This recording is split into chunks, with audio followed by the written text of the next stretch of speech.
পাকিস্তানের সাবেক প্রধানমন্ত্রী ও পিটিআই চেয়ারম্যান ইমরান খানকে নিয়ে নতুন করে উত্তেজনা ছড়িয়েছে। গত কয়েকদিনে সামাজিক যোগাযোগ মাধ্যমে দ্রুত ছড়িয়ে পড়ে কারাগারের ভেতর ইমরান খানকে হত্যা করা হয়েছে। এই দাবি ছড়িয়ে পড়তেই দেশজুড়ে নড়েচড়ে বসেছে রাজনৈতিক মহল, সমর্থক, এমনকি আন্তর্জাতিক বিশ্লেষকরাও। তবে পাকিস্তান সরকার ও আদিয়ালা জেল কর্তৃপক্ষ এই অভিযোগকে সম্পূর্ণ গুজব বলে উল্লেখ করেছে। তাদের দাবি, ইমরান খান জীবিত আছেন, সুস্থ আছেন, তার নিরাপত্তা নিয়ে কোনো সমস্যা নেই। কেন গুজব ছড়ালো?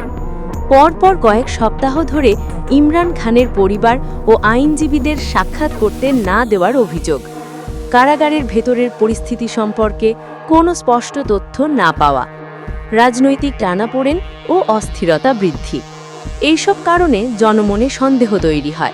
আর ঠিক সেই সময় গুজব ছড়িয়ে পড়ে ইমরান খানের সঙ্গে কোনো বড় কিছু ঘটেছে। সরকারের প্রতিক্রিয়া। পাকিস্তানের তথ্য মন্ত্রণালয় জানায়, মিথ্যা খবর ছড়িয়ে জনগণকে বিভ্রান্ত করার চেষ্টা চলছে। ইমরান খান নিরাপদ, নিয়ম অনুযায়ী সাক্ষাতের সময় জানানো হবে। পিটিআই-এর দাবি। পিটিআই নেতারা অভিযোগ করেছেন, তাদের আইনি টিমকে বারবার ফিরিয়ে দেওয়া হচ্ছে। জেলের ভেতরে কি হচ্ছে তা পরিষ্কার জানানো হচ্ছে না।